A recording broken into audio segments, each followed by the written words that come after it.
put my screen to sleep. Just leave it up the whole time. I know. Like, I know that I can go into the settings and be like, I have settings. to, like, go and but there's not like a... Oh, hey, we're up. Oh. We usually like do a fake thing where we're like, we're pretending to talk casually, and then we notice we're live. Yeah, no, but we were that was actually talking that time. Yeah. It was real. Yeah, people are posting pictures. Oh, good. They can see us and hear us. Oh, jeez.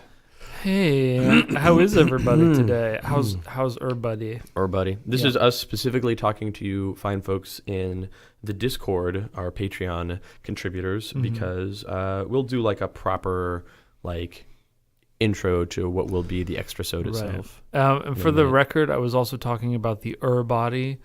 The body. Yes. Right. That lives out. That is like the entity in space. The body. The ultimate form. Right. Oh, the original. The progenitor. Yes. Yeah. Mm-hmm. Good. All right.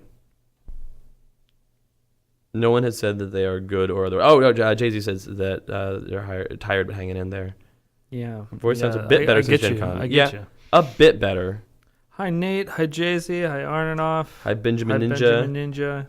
Evil GM. Worm Superior. Twitsan. This is good. This is a good number of viewers live. I wish nice turnout. I wonder if we knew. Hey, Trevor, do we have a way of knowing how many people are watching this live? Like, I certainly don't hear, but super awesome.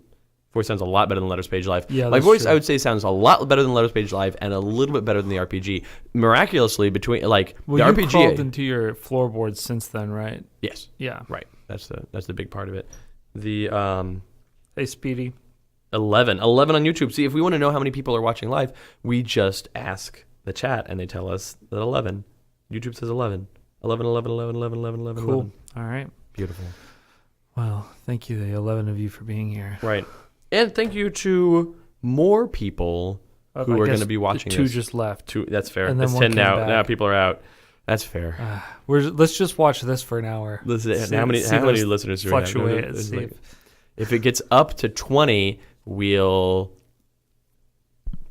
bring kittens on. I'll take this shirt off. Nice. Right. I'll put that shirt on after you take it. So gets to 20, you take that shirt off. 25, I'll put that shirt on. Oh. Like we'll just over the course each time we get 5 more than that, we will continue exchanging articles of clothing until by the time we get to like comes off at 30 and then the rest goes on at 35. And so by the time we get to like 150 or so, we are just completely dressed in each other's clothes. Yeah. We're going to have to like do a little we can like below it. Yeah. Hold on. Yeah, take the pants and then you come back in my pants. Right. Normal stuff. Yeah. He promised we got to get more viewers. Thank you. Yeah, I love this. This was a gift from my wife for Christmas. Evil GM, I would love to do a Q&A, bouncing ideas off each other while we set up things, but no, we're going to get started here. This is a short thing. Okay. But all right.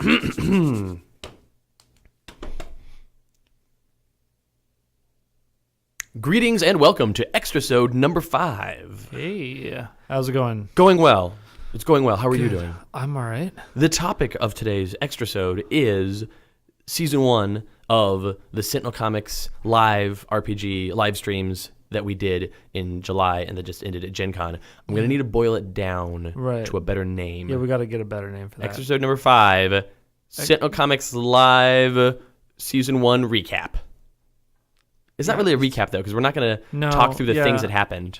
We'll talk through some of them. We will talk about the things that happened. We're not going to like, okay, this happened and this happened, but then there was this one thing. Yeah, so if you haven't watched it, now's a good time to pause. Yeah, if you have not yet watched the episodes, the issues 1 through 6 of that, I suggest going and doing so. Check those out. Yeah. Over on YouTubes. The YouTubes. Yeah. It's www.youtube.com/GT Games? Maybe GT Games LLC? It might be greater than games. It might be greater than games. It might be. It's one of those, and we'll put it in the show notes, but it's one of those. Just try every possible combination of letters in the sizes between GT Games and greater than games. Nobody types in the full link anymore anyway. So you go to YouTube the way that you go to YouTube, and then in the search bar, type greater than games, Sentinel Comics Live, number 1. issue 1. That might work. That I'm might. not impressed with YouTube's search feature. Oh, well, now it's time to start talking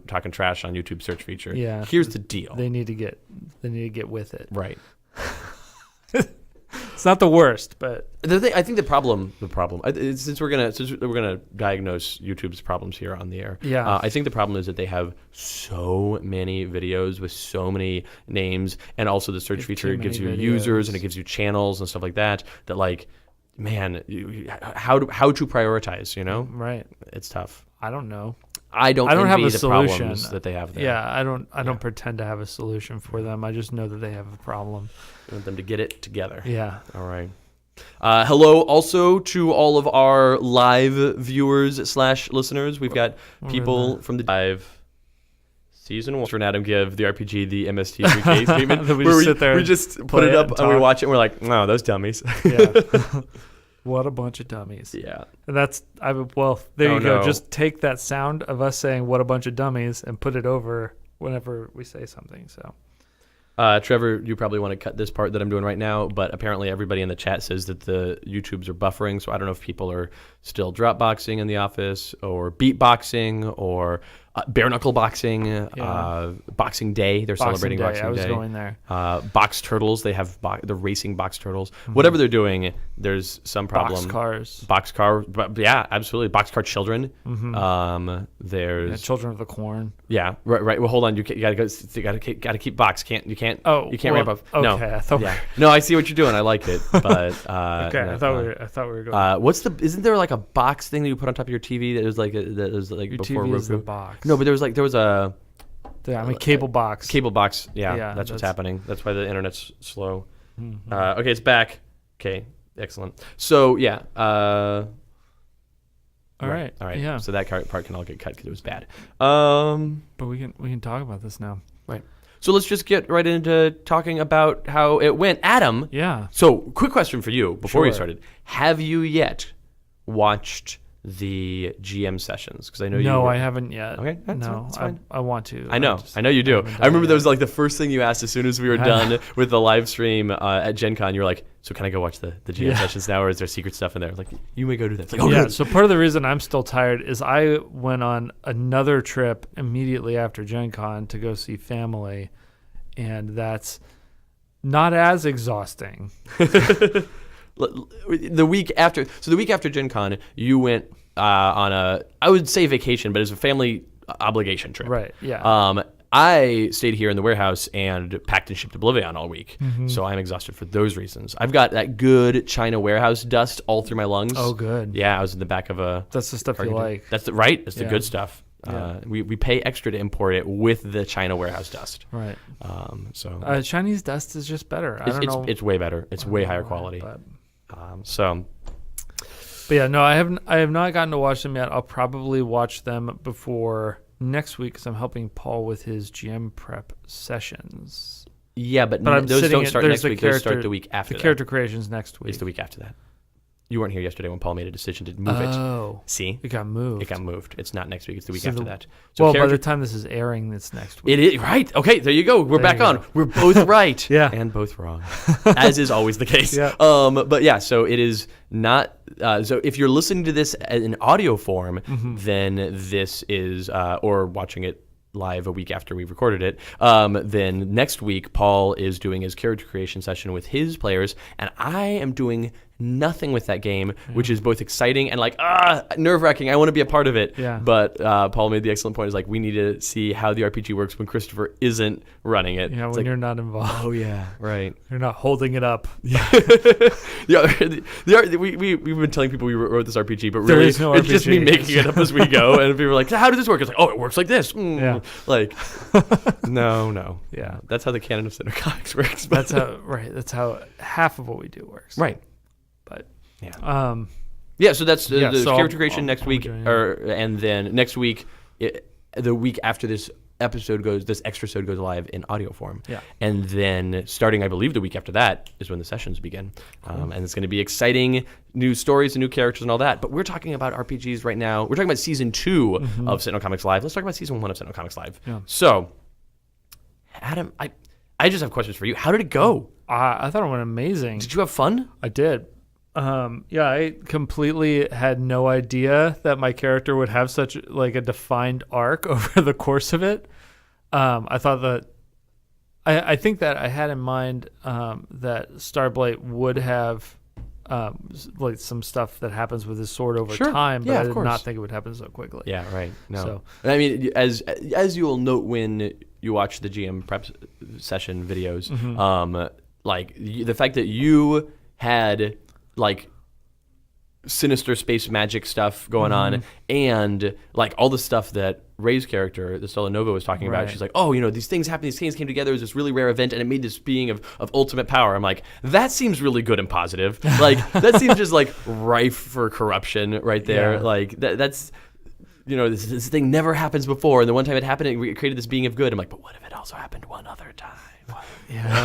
So yeah. Yeah, that was very cool. Yeah, and it was a good connection point of like, oh, well, this Stella Tenebrae made this sword as a trap for these people, and you just kind of got caught in the backlash of, oh, after these people got wiped out, the sword was left over, and you're like, oh, cool, a sword, Yeah. and This seems useful.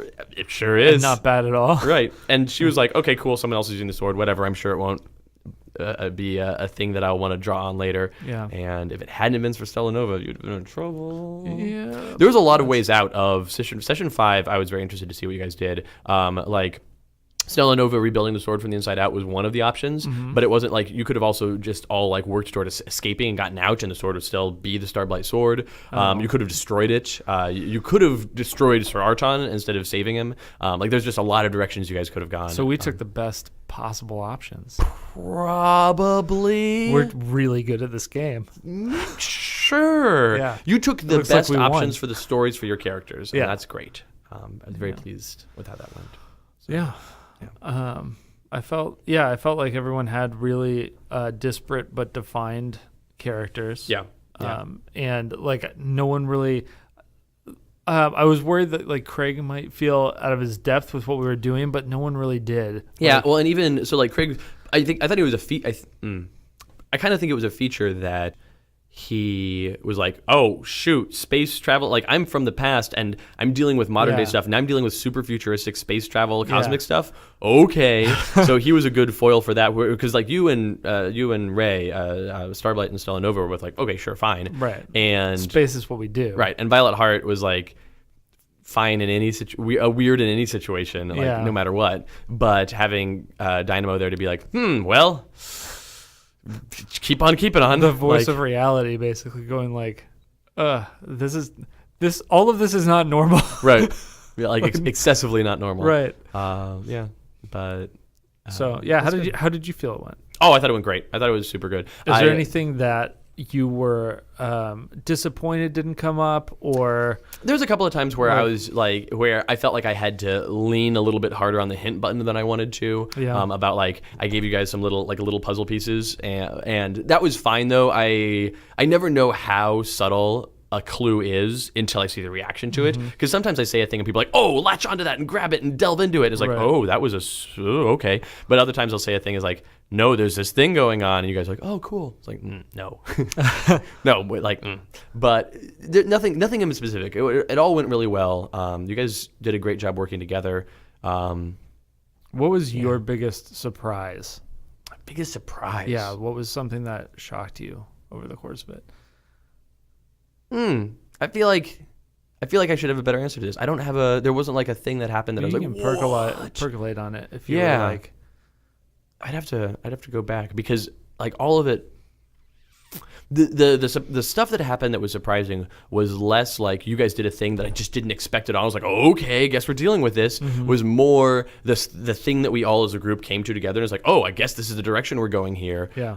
And so like that was interesting. I really like how the going back in time stuff went. I think That was really cool. that was a fun. Maybe my favorite No, it was not my favorite sequence. We had a giant robot battle. You had a giant robot battle. And we also like Your robot got That- devoured that by a end- laser dragon, and you fought it from the inside out. right. That was awesome. Like the laser dragon flew through that session 4. Yeah, that session was session 4. Session 4 was, I think, like in terms of prep, it was the most straightforward. It's like, look, here's the laser dragon. It's got the stats from before, but now they have the means to fight it. I'll throw together some mechanical stuff to make the mech things work, and let's just go. It's just a big fight. Yeah. But like the thing is, that's the nice thing about this system is that even when you're like, okay, look, this session's going to be just a big fight, because you have the environment and because twists and stuff come from the environment, it makes the fight really interesting. It's not just like, okay, cool, we're just going to punch the laser dragon's going to punch us, and eventually somebody's going to pass out and we're going to be good. Space station, and there's the planet itself, and like all that, like down on that. Yeah. Creating the whole environment for it means that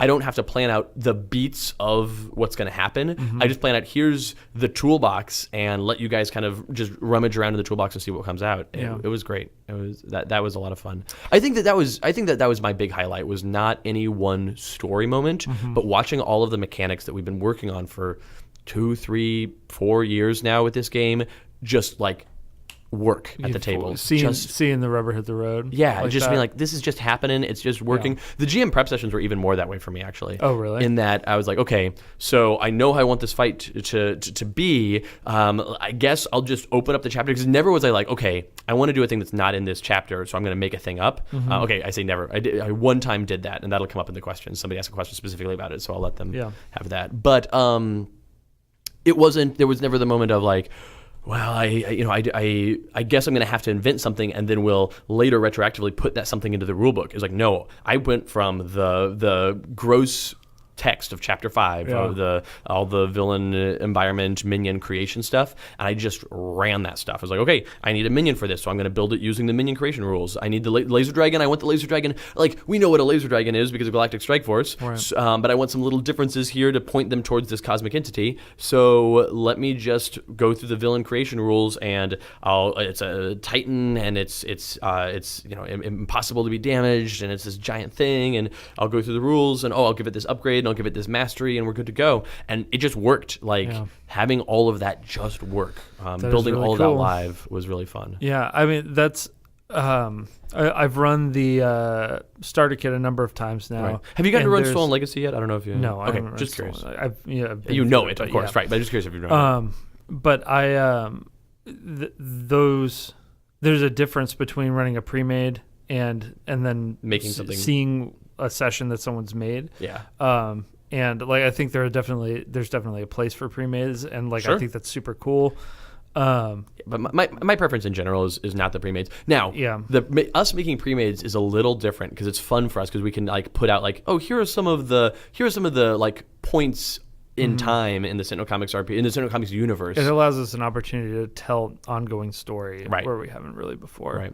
And like, I'm sure that there are actually, I don't even have to guess about this. There's people that have told me, they're like, look, we're never going to play the pre-made adventures, but we're going to get them all and read them all, because there's a lot of cool story stuff. And I really like the people that do the thing that I do with pre-made adventures for other RPGs, which is, I'm just going to get it and mine the bits out of it. I'm going to take that challenge. I like that challenge. That's I'm going to take that villain. Valid, yeah. There's a whole write-up in the back of Stolen Legacy about, hey, if you want to use the Vandals, but spoilers, not with Legacy's stolen powers, here's how to work those back, because they all are statted with, say, Legacy's stolen powers. So here's how to rewind that back and just have them as the Vandals themselves. Yeah. Because the Vandals stats in the Sentinel Comics RPG core rulebook will be different. They're not going to have the Legacy stuff, but they'll be the same base point, and then they'll have their own upgrades that have to do with their stuff. The other thing is that, like, even running a pre-made, it starts deviating from what's on the page very, very, very quickly. Yeah, and it should. Especially with this system, with the twists. You just let it go where it's going to be. You just go like, okay, well, yeah, they destroyed this thing that they're supposed to find later, and whatever, we got to just figure it out off of what they've got. Yeah. But the level of organic storytelling that is capable with this, I was not intimately familiar with until we did this. One of the things that I really enjoyed at Gen Con this year was walking around and talking to the GMs that ran RPG sessions for us in the room at Gen Con, and being like, okay, so like, you ran issue 1 of the starter kit. What happened? And everyone's like, oh, well, they fought the little robots, and then there was the big robot, and the robots in the tree. I'm like, yeah.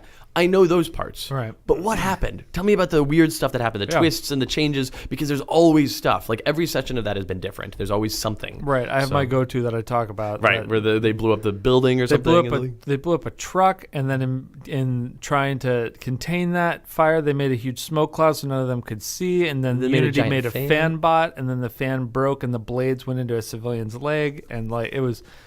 And you're just sitting back going, okay, go for it. This was all them. I was like... Okay, yeah, you can make your own twists because absolutely players will make worse twists for themselves usually than a GM will. I'll be like, I don't want to be that punishing. Yeah, I'll be like, oh, you take a little bit of damage and that's it, Or we add some more spiders to the scene, or I mean, it was really fun. I think that was one of my favorite parts about the GM prep sessions was making the green, yellow, red zone environment twists. That when I was building out these environments, I'm like, okay, so what are the various twists that can happen here? And having those to pull on was fun, and that's where the Impossum came from and stuff like that. It was that was just a twist that could have happened, and it did. Session too. Right, exactly. I think that was probably the biggest surprise was how great the Impossum was and how poorly the Pepper Genie went. The Pepper Genie, he just got neutered from the start. It's he got punked. Sad. Yep. Space is scary. I've never had to think about space. Well, I was already before. in the red zone when we got there. Right. So it was bad. Yeah. Yeah, no, I have no problem with how that went. Story-wise, it was great. Yeah. Cool. Anyway. Yeah.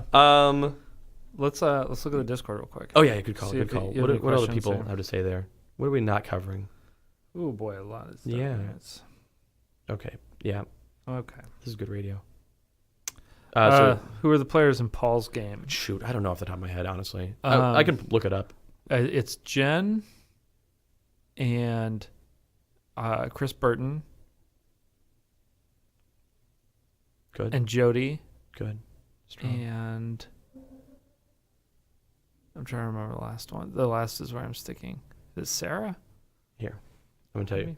Paul's game is Jen, Jody, Matt, and Chris. That is the team that I have written down. Jen, Jody, Matt, Chris. That is the team that I've written down for Paul's game. Yeah. Okay. If it has changed, that is news to me. No, that's right. Yeah, no, because I remember what Matt's character is. That's right. That's who I forgot.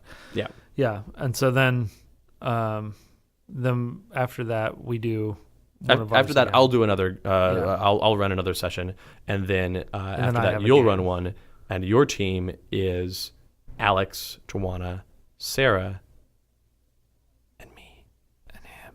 I'm one of your players. He's going to be a player in that one. It's going to be interesting. Yeah. Okay. Do you want to take that Samvar question? Oh, here we go. So no, I think that these questions I want to do once we get to the question and answer section. Wait on them. Yeah, okay. I think I want to do all the questions after we do these four. Oh, okay. Or maybe here's what we'll do. We'll do the first two.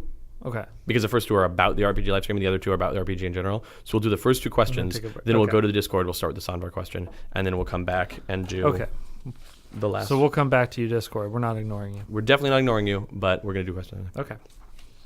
All right. So with all of that said, let's take a few questions. Yeah, let's do it.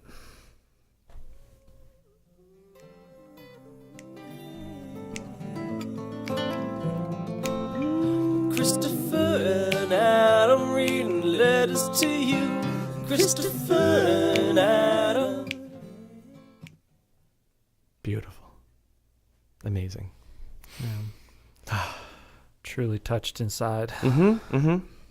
All right. First question today comes from Code Gorilla, who writes, "Howdy, Christopher and Adam. I've been watching / listening to your Sentinel RPG live streams recently in preparation for running some friends of mine through the starter kit, and I have to say, this system looks like an absolute blast to play. I'm looking forward to the release of the full book to get my hands on all the character creation options. That said, the misadventures of the visitors have left me with a handful of questions that I'm hoping you'll answer. Keep in mind that I'm writing this on August 1st, while the questions are fresh in my mind, but before the finale has occurred, so I acknowledge that some of these will be answered in the final session.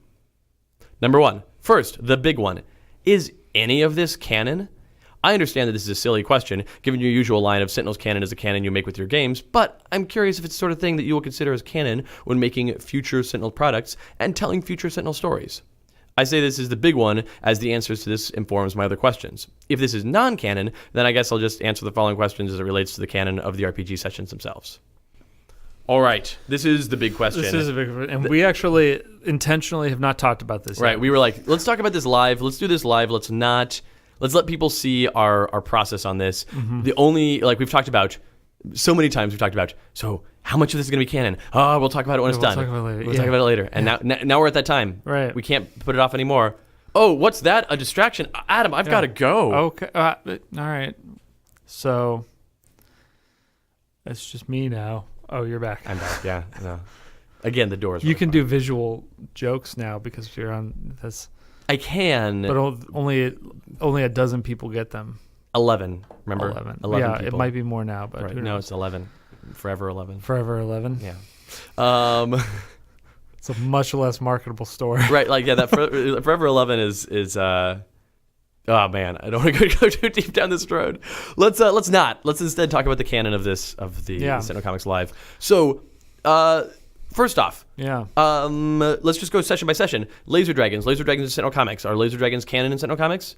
Yeah, I think so. Like, Yeah. I have no problem with there being, like, the Laser Dragons are a rare cosmic threat in the canon of Sentinel Comics. Yeah, I mean, we've established that Galactic Strike Force happens in the Sentinel Comics universe just thousands and thousands of years later. So and like the Laser Dragons had to come from somewhere, so nobody really knows in the canon of Galactic Strike Force where the Laser Dragons came from. The answer is, well, thousands and thousands of years ago, there was like this cosmic entity who made these laser dragons, and now they're just around and they eat planets. That's terrible. So Yeah. that's cool. Yeah. All right. Other things that happened in session 1. We've pretty much just fought that. Yeah, that's. I mean, and then like you went and there was a building just outside Mexico City that was really damaged by the events of Oblivion. Yeah. Okay. Sure. That's canon. Yeah. Like, you can kind of accept that most everywhere in the world had something really damaged by the events of Oblivion, one way or another.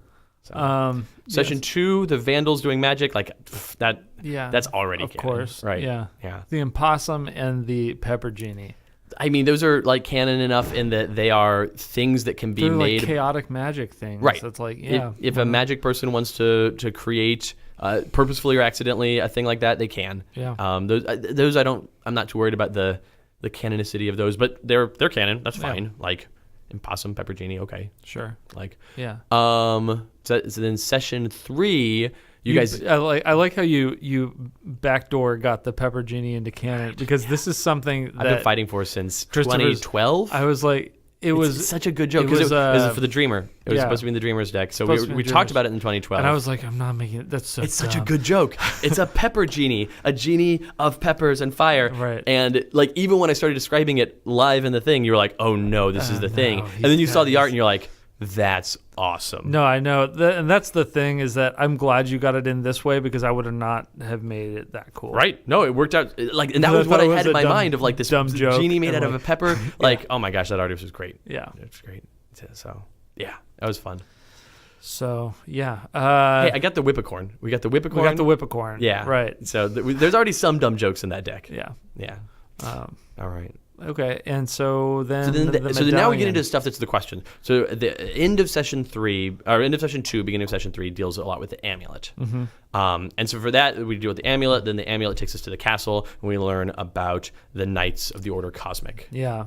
And boy, that's like everything. Yeah. That's the big stuff. Right. So how much of that do we want to have be canon? And I've got the whole backstory about Sir Archon and Sir Nerienda, and the whole like. I think it's cool as hell. Thank you. Like, is I had a there reason- specific plan for it too with Sentinel Comics. Yeah. Yeah. Yeah. No, I know. We talked a little bit about that. About like what I would do with that. Yeah. So I would love that to be canon. I wrote that with the idea of like this fits really well into some of the space stuff that we want to do in the future with Sentinel Comics. Yeah.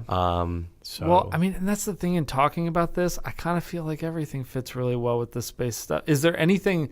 Here's a better question. well, let's go through. We're halfway done. Okay. We're halfway done. All right. All right. So session 3. Yeah. So we're saying that the history of the Knights of the Order Cosmic. We're saying the castle, and we're saying the amulets. Like that whole system. Yeah. That is a historical part of Sentinel Comics. That is historically canonical to Sentinel Comics. That said, it's not a thing that's shown up in the pages of Sentinel Comics because it was introduced new. It's like, oh, hey, in the beginning of the RPG timeline, we introduced that there used to be this thing, and the reason you've never seen it around is because it died out a long time ago. They've been gone, yeah. Right. So we'll get to issue 6, which answers some questions about that. But what we're saying is, if nothing else, the Knights of the Order Cosmic is a part of the history of space in the world of Sentinel Comics, in the Sentinel Comics universe. All right. Session 4, we visited a planet that already was canon to Sentinel Comics. There was a laser dragon. You guys got some sweet mechs. Apparently that's a thing that the Knights could do. Yeah. Great. Cool. Like that's fine. Yeah, that's absolutely canon and awesome. Right. But there's nothing there that we haven't already answered. Could this work? Session 5, Inside the Sword. Like that's a minor very thing. Specific thing that you can't even do anymore. And, right. Like the canonicity of that is the questions that we'll get to in the last session. Right. The last session is a big one. So the first thing is Stella Tenebrae, and this begs the question of the 4 of you. Yeah. Are Stella Tenebrae, Stella Nova, Starblight, Violet Heart, and Dynamo canonical characters from the world of Sentinel Comics? So right now, I don't see any reason why they're not. Right. Like, and that's my question that I was going to ask is there anything that stands out as like, this is definitely not canon?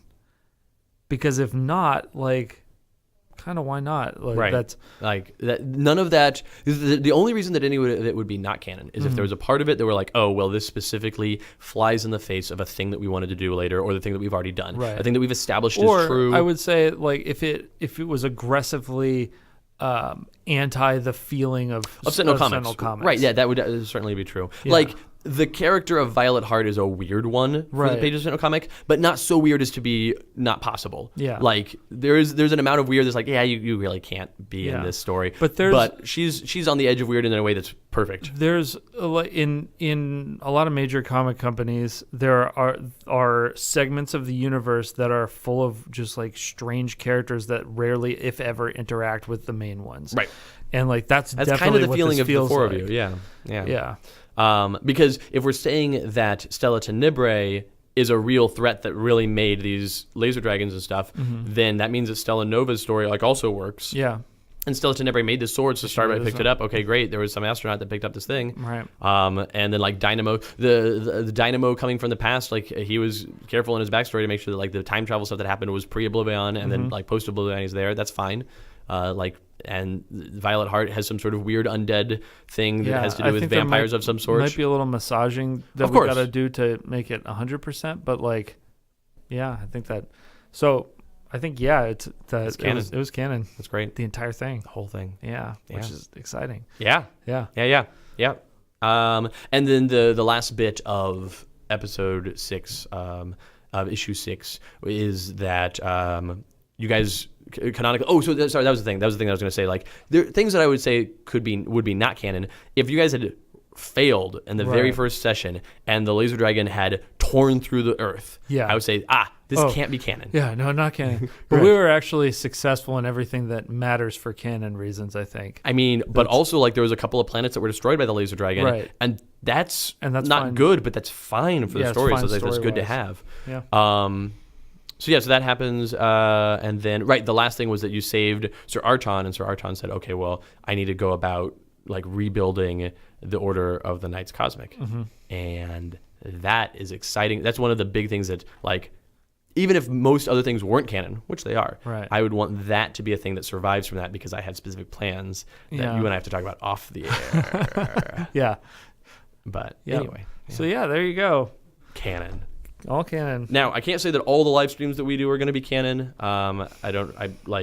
We'll see what happens. Yeah, they might be, they might not. It depends. We'll see what happens. Yeah.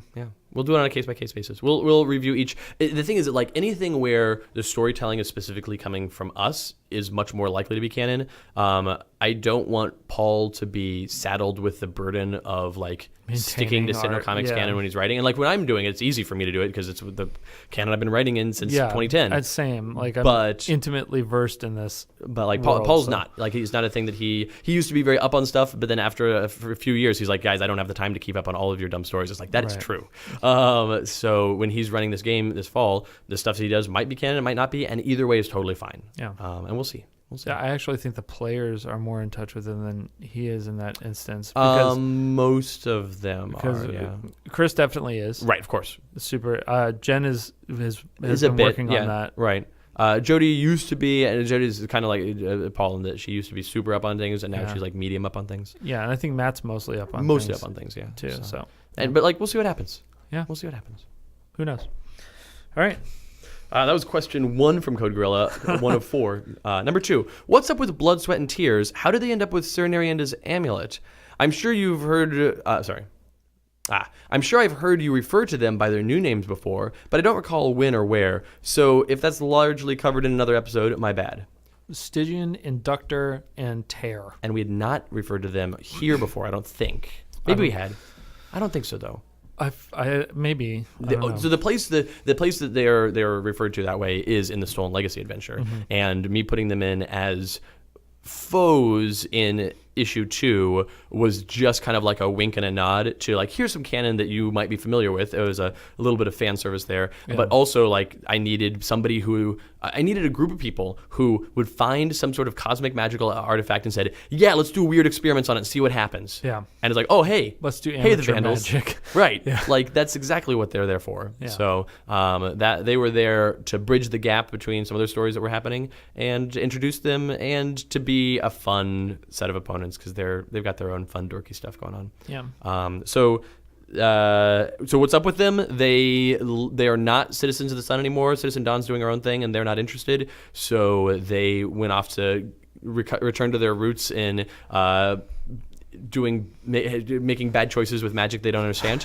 And they found the amulet, and it's like, this is clearly a magical thing. We are in tune enough to magic to recognize the magic here, but also it's magic from not this world. And so they were hoping it was like some sort of otherworldly alternate reality, other dimension magic, but it wasn't. It was just cosmic magic that they could not understand. And that was the amulet had been corrupted by Stella Tenebrae with the hopes of turning it into a laser dragon, but it had it had gotten lost by her in the scuffle. So though Sir Nerienda was destroyed and the amulet was supposed to then be turned into a laser dragon, it wasn't. It somehow found its way to Earth. There they were like, oh, well, let's try to unlock the magic potential of this thing. And what that is just like, oh, we'll just complete the thing and do the laser dragon. So, Cool. there we go. 3. Yeah. How long has it been since the Order fell? Did any of the known heroes of Sentinel Comics have interactions with the Knights of the Order Cosmic, or were they long gone before either Captain Cosmic became active? So yeah, it fell centuries ago, long before even Golden Age Captain Cosmic was around. Long. The only reason that Sir Arton was still around is because he was preserved in the sword. None of there's no stories of this is the first appearance. The only of thing them. that might be true of them is in regards to Captain Cosmic or any spacefaring heroes is there might be some ruins of some sort that are retroactively attributed to them. That we're just like, oh, this was a nondescript ruin in space. And this has to do with that we're saying, oh, well, that's what that is. Yeah. But yeah, there's no stories of any former characters interacting with the Order of the Knights Cosmic. This was their first appearance, though not there, but they've certainly been around for a long time.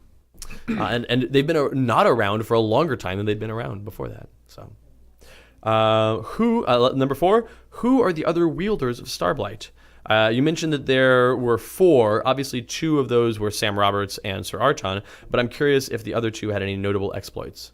So the other 2 weren't defined or meant to be defined. It was like, over time, there have been 4 wielders of the sword. Sir Arton was the first one because he was the one. So there were 2 in between then. Right. He was the one that was the first. He was the one that found it. He's like, oh, we've had these whispers that we need more power, and I found this sword that like directly increases my power and I can do a lot of cool things with it, and it comes at some like slight cost to me, but I'm willing to take some slight cost to me to defend the galaxy. Like she made this thing specifically to tempt him, and it worked. And then he got trapped in it, and then there were 2 other people that fell to the sword, that used it for a short amount of time and fell to it, that were not preserved in the way they did not have the strength of Sir Arton or the strength of Starblight later. So yeah. My Starlight strength is my friends. could though. not have done it without his Yeah. friends. Like it was like you by yourself would have been another person that fell to the sword. Yeah. It would have been a pretty trivial. Had it for a while. I there was you definitely go. on that path. Right. I Yeah. was like, I'm I'm gonna just use this. That's one of the reasons And yeah, that, like, I'll keep asking for help. Like, one of the first things, first session, you're like, hey, I want to ask them for help. I'm like, great, you've got this voice in your head. It's super demanding, and it's Yeah. pushing you in directions that you're not comfortable with, but also you're going to give into it because you need the power. yeah, And that was, gotta do it. I And wanted to make it clear that, like, this is a bad thing. right. I think And they it was did a very clear that it was bad, but I'm like, well, I'm gonna do it anyway. Right. That's You have to. I gotta. Like, it's Yeah. that or the world gets destroyed or all my friends get eaten or whatever. Yeah. So, So yeah. All right. So those are the 4 questions. I think that just about covers any questions I have. Looking forward to the future Sentinel Comics RPG live sessions in general, and particularly the Visitors Volume 2. Keep up the great work. Code Gorilla. awesome. All right. I have a question from Brian Jewett. Ooh, exciting. Let's hear it. It's a big question. It is. Ahoy, hoy, Christopher and Adam, and you know what that traditional greeting means. It's time for a lot of questions. Since in a way this live streamed collection was also a playtest, is there anything about it that made you think of a minor tweak or change? Did anything make you say, yeah, that was awesome, but I could be even more awesome? So there was 2 things, one that Adam knows about and one that Adam doesn't know about that I'm going to reveal. The one that, like, no one knows about that I'm going to reveal here for the very first time. But the first one is the one that Adam knows about, which was in the fight against Sir Arton. I built Sir Arton, the evil Sir Arton, I built Sir Arton as, like, an inverse, a villainous inverse of Starblight's set of powers, because that makes sense. Yeah. And he had the one ability that whenever somebody with, like, one of the penalties that he made attacks him, he can just destroy that penalty and take no damage. Yeah. And that didn't feel fun. It worked. It was a fine thing. It mechanically worked. It did what it was supposed to do, but it didn't feel fun at the table. And so I tweaked that ability in the Chapter 5 rules so that it is not. Yeah, and that's a general feeling that both of us have on games is that Complete anytime, negation, yeah. anytime something says, no, you don't do what you want to do, it's like, That's rough. well, Yeah. okay. It's not that you can't ever do those things, but they should be used sparingly. Right. And so, like, even after, I don't know if you noticed, but in the session, I did that once. Or I did it once, and then I did it one other time, and I didn't do it ever again. I could have done it way more than that. And I was like, I just don't like the way this is playing. I don't like the way this is feeling. As the GM, I'm just not going to use this ability anymore because, like, I focused instead on the connection with the sword and all that, and that wasn't great. The one that we haven't talked about, that Dave and I have been chatting about for a while, just based on how that session went, how a bunch of the playtests we've done, and the starter kit stuff that we ran from PAX Unplugged through this spring and even at Gen Con this year, we've been like, right now, Minions, this is a change that is happening. This is a big change to the way the game works, but it's actually super minor, but it is like a notable, the starter kit says it wrong now. But I'm okay with that based on the size of change it is and what it does for the game.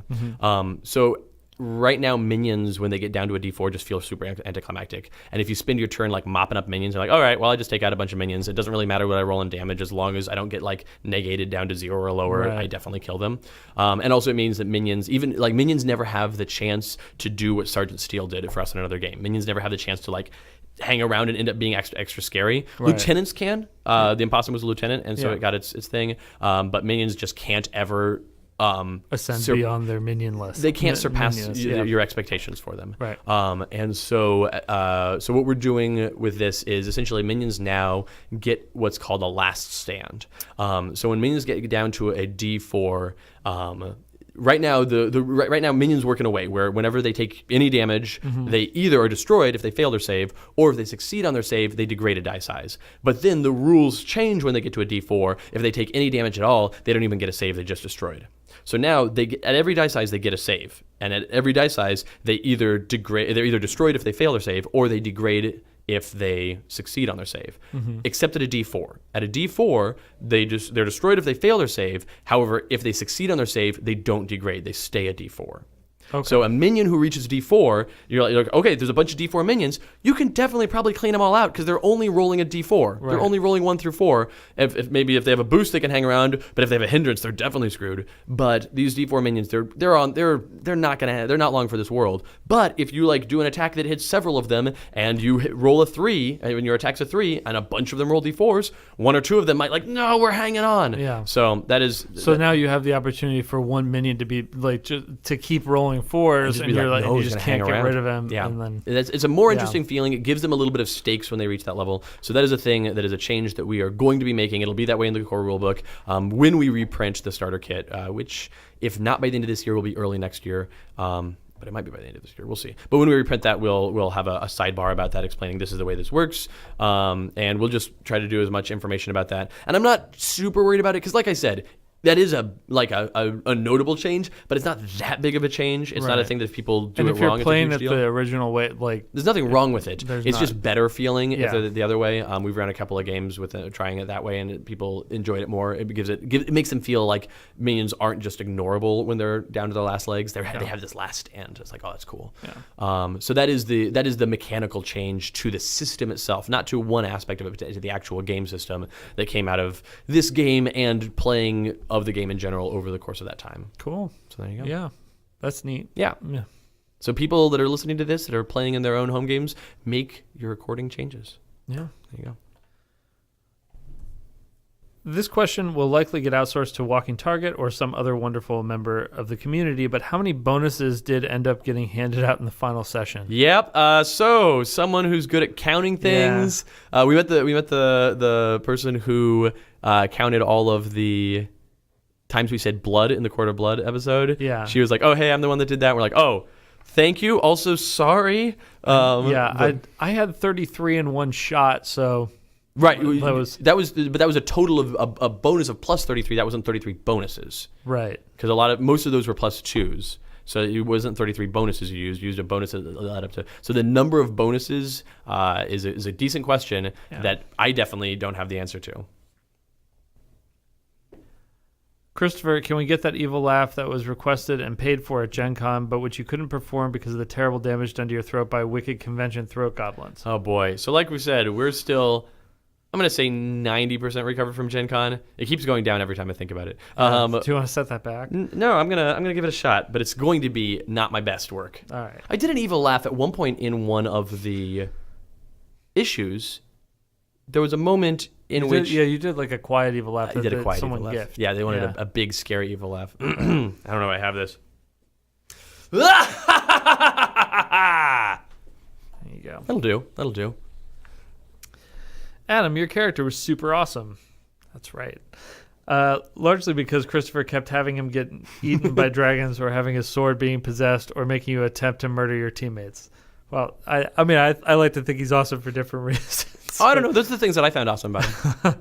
Will you give Christopher similar help in being awesome if he's ever in a live game you're GMing? Absolutely. So, I mean, part of it, too, was when Adam built his character, we were talking about it, Adam's like, oh, I'm cursed. I have this evil artifact. I'm like, if you're cursed by an evil artifact, you're going to play like you're cursed by an evil artifact. Right. Like, that's an important thing. And I don't anticipate anything less. And plus, my personality tag was brash also. You were running into danger. You were tanking all the stuff. You're going to be the one getting eaten. Yeah. If I make a character that I'm like, oh, my thing is that I'm quiet, I'm timid, and I'm hiding in the back lines, and I'm doing like magic stuff, but don't look at me, and I'm doing a lot of like illusions to protect myself. If Adam's like, great, the guy runs up and bites your head off, and then you get possessed by an evil sword, it's like, well, that was weird. Right, that's not accurate. But I'm sure that whatever flaws and drawbacks I build into my character's story, Adam will capitalize on, and I'm thrilled about that. Yeah. That's what we want. Speaking of the term GM, a lot of role-playing systems use different terms for that role in the game. I myself have been using editor on my Monday night Discord games. Do you think you'll just stick with using the good old term game master, or will you spice things up? So we don't use the good old term game master. No. We don't. We use GM, which in the rule book and in the various issues it mentions as game moderator, because that's a feeling that we like of this, in that it's not the master of the game, because the players are also like giving stuff back. It's just the moderator. It's like, I'm the adjudicator of how things are going here, the final say on how twists work. But those person that's like driving the story, but also the players, like really not even driving the story so much as putting the story out there, and then the players grab it and take it in whatever direction they're interested in. Right. So game moderator is what we're going Yeah, for. there was talk about using a more comic booky term like editor, but that doesn't quite have the right feeling for what we wanted to convey with that. Like in your home games, definitely whatever you want to call the GM, the DM, the editor, the adjudicator, the tribunal. I don't know, but like you can call it whatever you want. The main reason we wanted to shy away from officially calling it editor in the printed rules is because we didn't want to give the wrong feeling that an editor of a comic book is frequently a person that's telling the story of what the heroes are going to do. The editor says, okay, we got the story about these heroes, and I want these heroes doing this and this and that. And we don't want the feeling for the GM to be like, oh, I am controlling I am dictating what the heroes are going to do in the story. That's not the feeling we want. And so that's why we ended up going with moderator.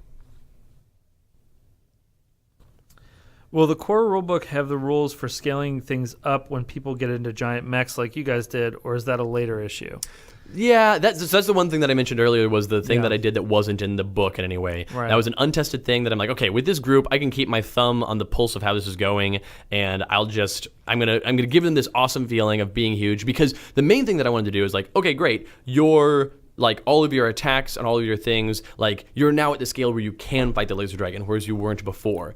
Giving you the giant pile of HP of health was unnecessary but fun. I was like, you know what? If I say essentially all your health is times 10, then essentially like all of the laser dragons energy-based attacks were also times 10. Yeah. That doesn't really change the scaling of how any of the numbers work in the game, but it does give you this super awesome scale feeling. Yeah. It wasn't necessary. It wasn't a thing that I'd play tested. I probably would have done it a little bit different, but I'm not unhappy with how it went. It might come up in an expansion if there's something specific that we want to do. I wanna in the space one, in the Void Guard one, have something about like spaceship vehicle type things. That this or would if count we end up as. doing something with like with kaiju type things and and giant robots. And if anything like that comes up, because I could see that coming up. Yep. But that is the one thing that I pulled over the course of the game that is extra to the rules, other than like the boosts that were coming from the chat. Yeah. Further influenced by space, if I wanted to have a scene in which the heroes fought some kind of star dreadnought, would it be best to roll it up as a Titanic villain like the laser dragon, or have it be a series of challenges and act as a hostile environment? It really depends on how you want to portray the Star Dreadnought. If the Star Dreadnought is a single entity and you're fighting the Star Dreadnought itself, then I would roll it up as a villain. But if you're like, oh, hey, there's a Star Dreadnought and we're going to try to like get inside it, or like we're dealing with different parts of it have like laser turrets that are shooting at us, but other parts there's like the engine area, I would probably build that as an environment that has a bunch of different environmental threats and be like, oh, there's this minion or a lieutenant that is a laser turret, or a starfighter that's a defensive well, I mean, even device. if it is built as a villain, I might There'd still be a lot of I would still challenges. have like a bunch of minions that are the turrets, like so that you can pick off the turrets one by one, but so that it's acting at different times. And like the trick is that the Star Dreadnought itself, I doubt, would have like villainous actions where the Star Dreadnought is itself making a big attack or a boost or a hinder. It's not doing those things. Right. So that's why I think the Star Dreadnought itself is essentially a challenge / environment. Yeah. And I actually would probably build two environments for that. I'd build outside the Star Dreadnought, inside the Star Dreadnought, because I assume that the heroes would be like, oh, we're going to get inside this thing and kill the reactor. Right. And then is it automated? Are there people that are running it? Like, what's the situation there? I mean, that is all to say there are multiple ways that you could do it. Yep. Really depends on what your intent. What is the feel that you want to create at the Star Dreadnought? Is it a place that you're going and you're fighting that place, or is it an entity in of itself that you're fighting? Yeah. And finally, a minor spoiler question. Did the Vandals appear in the Visitors number 2 or Legacy number 1 first? Feel free to cut this question if the spoilers are a problem. No, so this is Legacy number 1 is the issue number of the Stolen Legacy adventure that just came out at Gen Con and is now on our website as a downloadable PDF for free. You can also buy it from our web store for the physical copy, but you can get the PDFs for free.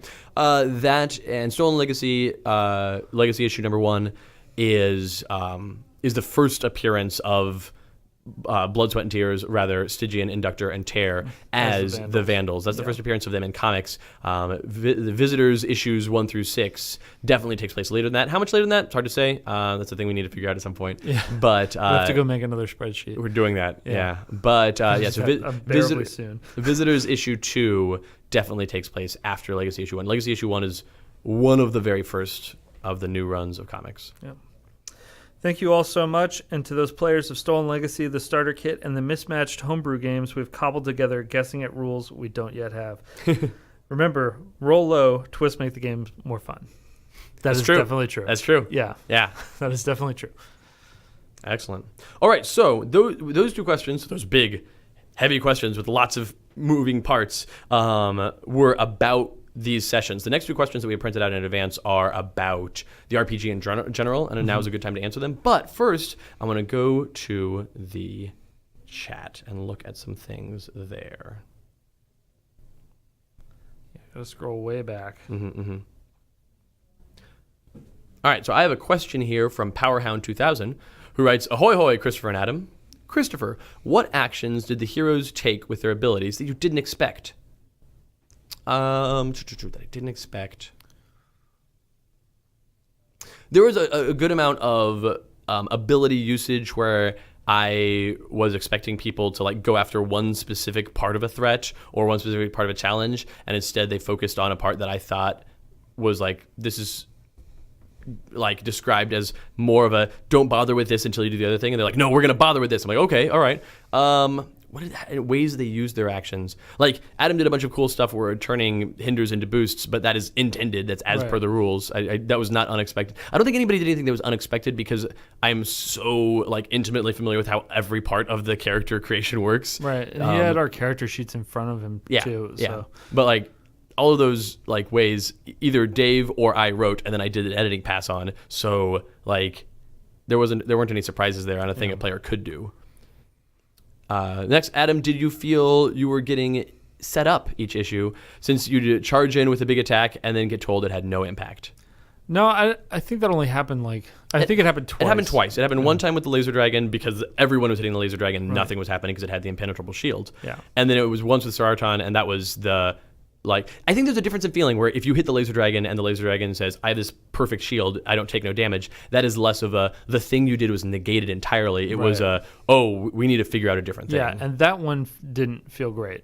Yeah, the Saraton one. The Saraton one. Right. And so I was like, okay, but I don't this think is going to keep happening. I need to figure something else out. Well, and with both of those, with that one, the intent was to hint at, hey, you and this thing are really similar, so like you need to look at the deeper cause of what's going on here. So I don't know that, like, did that feel like you were set up, or did it feel like... I didn't feel like I was set up. Right. I wasn't like... It didn't feel like you were baiting me into attacking in order to do this. Right. Like, I didn't feel that way. Good. Yeah, we talked about the Saraton one, so... Yeah.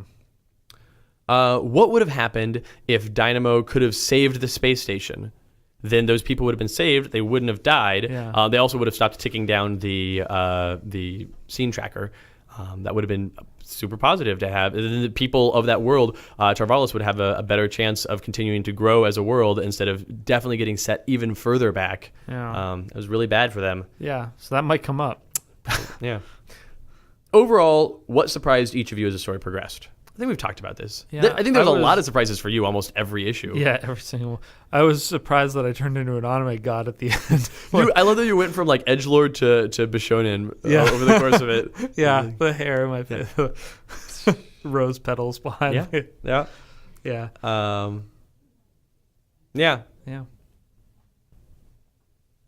I was surprised that Dynamo didn't invoke the chronal information that he had. Yeah. In the final session, he could have used that to try to manipulate the history of the place they were in. It wasn't essential. It wasn't like, without this they can't win. Though. Right. I was surprised that for as much as Dynamo was very much like, I do time travel stuff, and time travel is my important thing. I'm like, great, here's all this chronal information that you can wield if you want.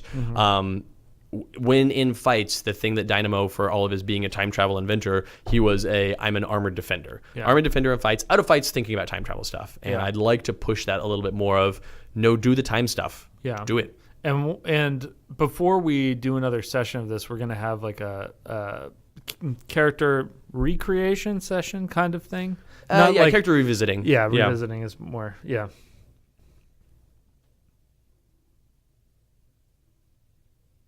Benjamin Ninja asks, Christopher, how did you feel about the insanity of viewer boosts and hinders in the last session? I mean, that was great. Yeah. That was super great. I really enjoyed being able to turn boosts into minions. Yeah. That was a lot of fun. That was a lot of fun. That was a thing that I had not planned at all, and I just had this spur of the moment idea. And it ended up surprisingly balanced. Yeah, it worked out really well because you everyone guys were getting tons of boosts. I actually got far fewer boosts than you guys did as a group, which was fine. I just made sure that all of mine had a notable impact where you guys squandered yours. So give boosts to the GM. I thought I give boosts to the GM. I used mine. Yeah, you did okay. I used mine. Yeah, you did okay. You did all right. Yeah. Evil GM has a question for me about how would you have handled things in the final episode if you had a few more bonuses and had incapacitated the entire party? So a few more bonuses wasn't almost even necessary because I incapacitated 2 of the party members, and then the other 2 were at single HP, single health, single digit health after that. If everybody had been incapacitated, there would have been like, all right, so you all lose, and Stella Tenebrae retains its power here, but what I would have done. So I've been thinking about this. What I would have done, because I had this note on the side that Sir Arton would stagger to his feet and be like, no, not again. You won't do this again, and grab everybody and use a little bit of stuff of the castle that he still had access to port everybody out. Mm-hmm. And so she would continue her reign. She would have won. She would have won that whole arc. That's fine. A villain can do that. Can definitely happen. And then Visitors Volume 2 would start with, okay, guys, Sir Arton got you out of there. You're in rough shape. Also, Stella Tenebrae is running the galaxy now. What do you do? Yeah. Now this is this session. Now we know what this arc is very going to be. different story. Yeah, but that's what we would have gone with, and I would have had no problem with that. I do not have a problem with heroes losing. I never tried to save you guys. I never I would put you in situations where oh no, I'm being too mean. I'm going to step this back.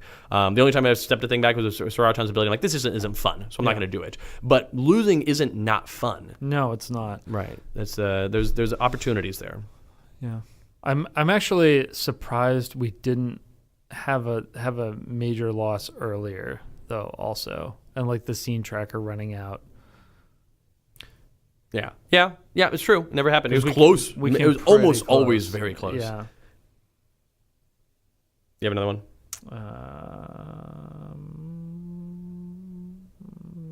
Do I know where the shirt came from? I don't know. Let me see.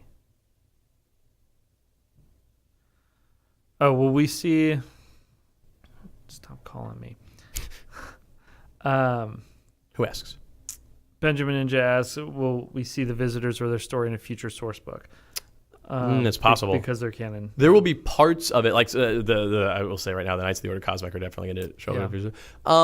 Well, and we it wanted really to depends release our character sheets to everybody so that you could see them. It really depends on directions we go with the Visitors in future sessions, and also what books we make. The current slew of 6+ books that we of 6 books between the core book and the supplementals that we want to do don't really have a spot for them. Maybe we could put them in the space book, but I could see it being more likely that they would show up in an adventure as some NPCs, as side characters. Yeah. But I have a question from Speedy Allrack who writes, have you reconsidered the whole Twitch boost in light of the last fight? I'm glad that Dave wasn't there to see his game broken.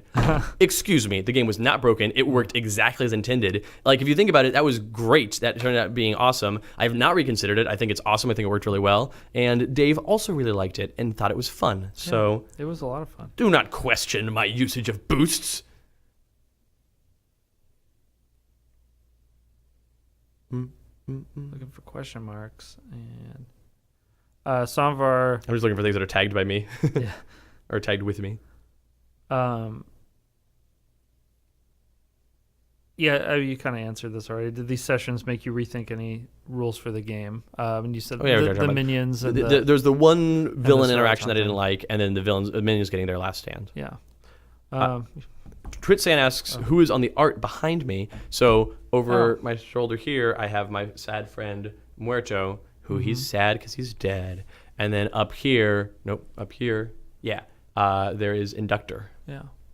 Yep. And I have the hippo's shoulder behind me. Yeah. And also you have outside the frame, right there where Adam's now pointing. Aeon Girl's is right Aeon here. Girl. Yeah. All right. More questions.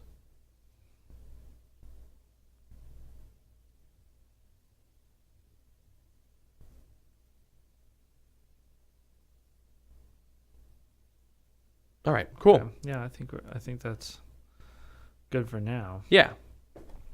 We'll check in with you after these other. Yeah, we got 2 more questions and we'll come back to you. All right, so next question is from Legend Dreamer 3, who writes, Dear Christopher and Adam, hello, gentlemen.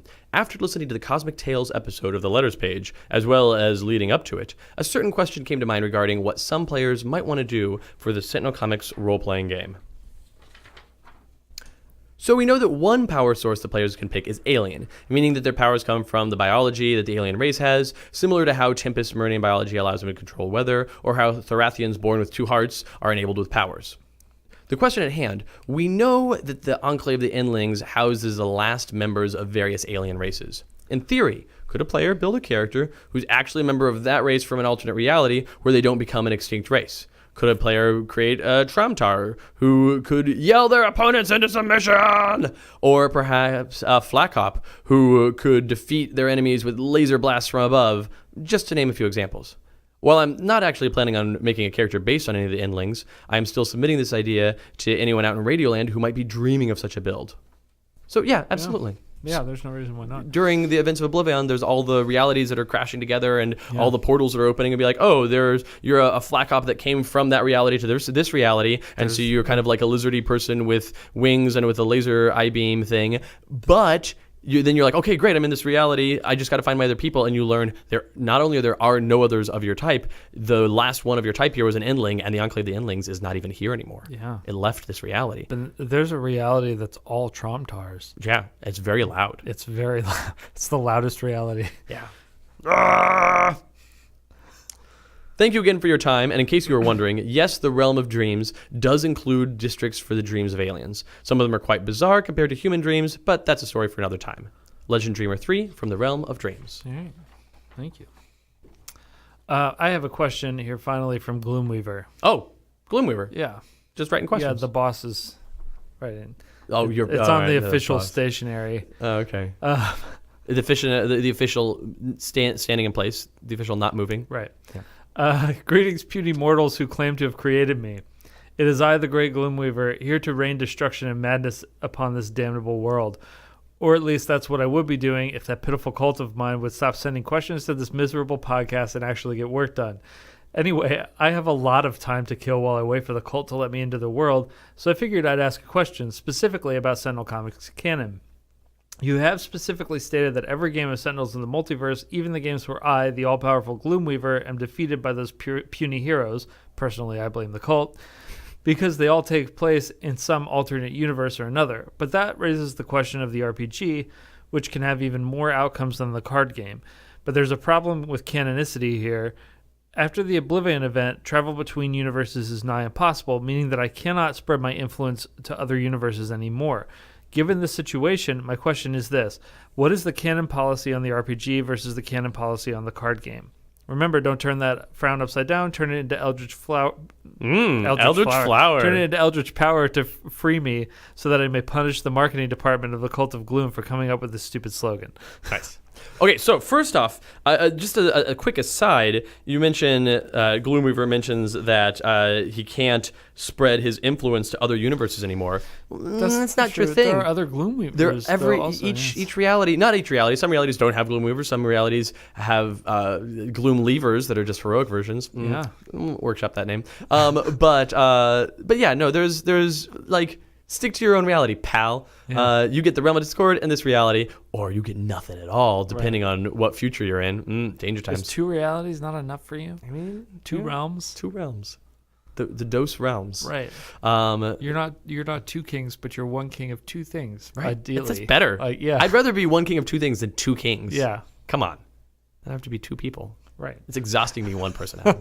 I know. Exhausting. I could never be a second one. Right. Can you imagine having the powers of proletariat and you're like, oh, this is great. I can make lots of copies of myself and do stuff. But you have the same amount of energy to distribute right, amongst all of because them? he does. He has the same amount of like essentially brain space, mind space across them. And you're like, you're doing stuff great. Then they all come back into once you're like, okay, we're going to together build a house. So you build a house. They all come back together and you are in a coma for 3 weeks. Yeah. As you're like, oh my, like imagine you're like, oh, this is fine. I'll do all of the Gen Con setup and then Gen Con teardown by myself because I can split into this many people and do it. But at the end of it, you're just like bone weary for weeks. I want that employee. All of our warehouse employees are Just fired if we get. We just get Matt. If We give Matt proletariat powers. Yeah. And then we give Jody like tachyon powers, or maybe we give Jody long distance. Jody gets citizen Portals. citizen anvil powers because then she can portal all the stuff. Right. As shipping. Oh my gosh. Yeah. This is the new plan. Just throwing boxes through portals to people's doors. This is great. Yeah. Bam, bam, bam, bam. Yeah. Let's do that. It saves Okay. so much money on Right. shipping. Man, logistics with superpowers is fun and easy.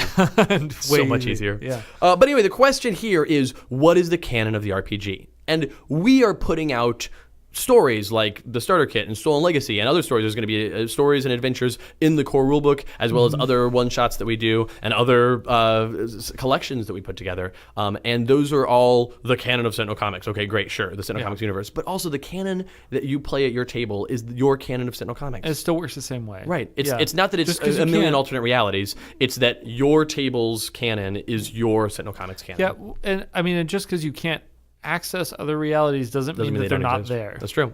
The other thing that's true is that, like, when I say the canon of your table is the canon of the game, of your Sentinel Comics, that is true in that, like, if you get an official, here's this official book, and this official book says this one thing about how this character works, and you're like, I don't want that at my table. I want this world to work differently at my table.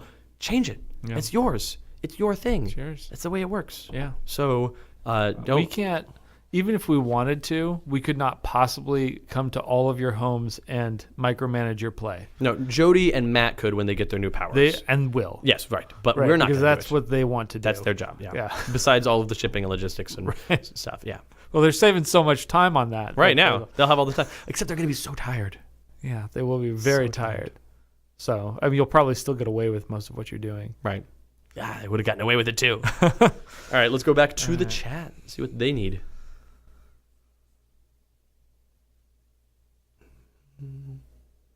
Well, we get stats for floors. Oh man, floors are rough. Yeah.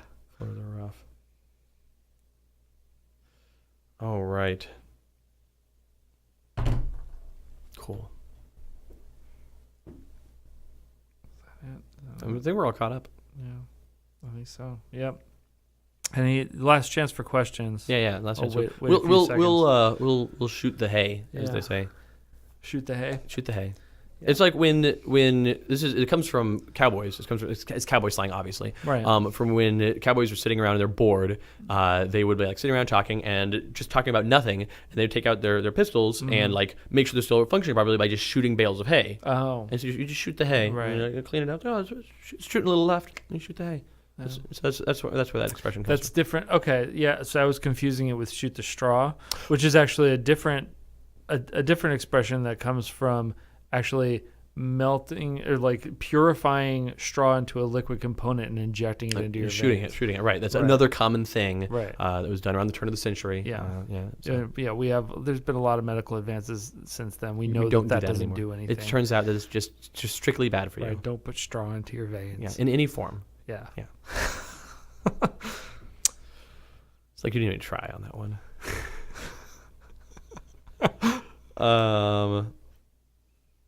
The name of the new collection.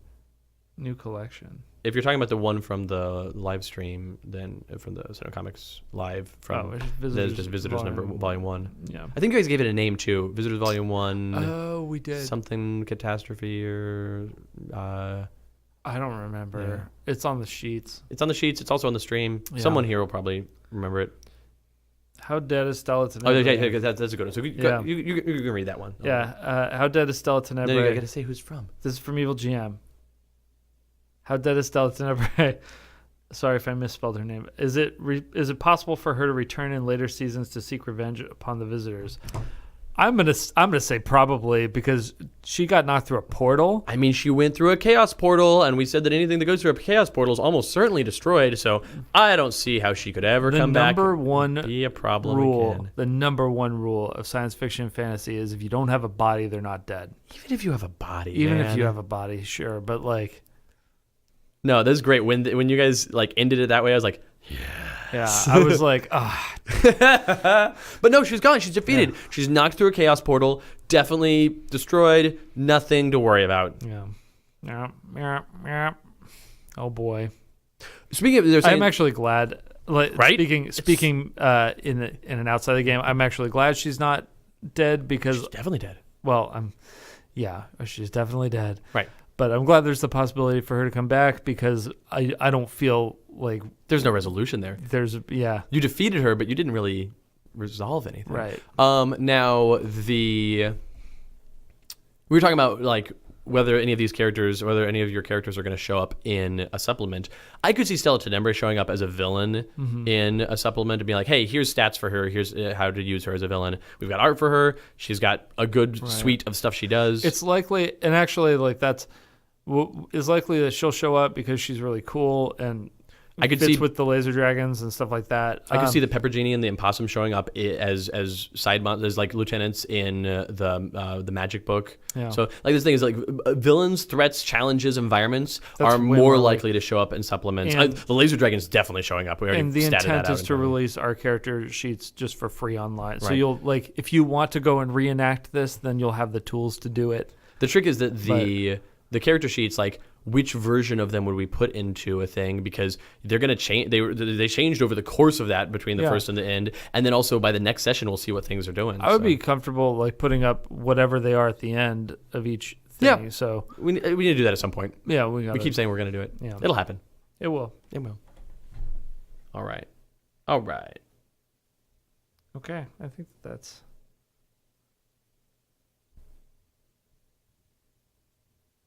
Nate is off to a dinner party. What the hell time is it where you are? Are you in The Uck. Britain? Or? Nate's in the Uck. Ah. All right.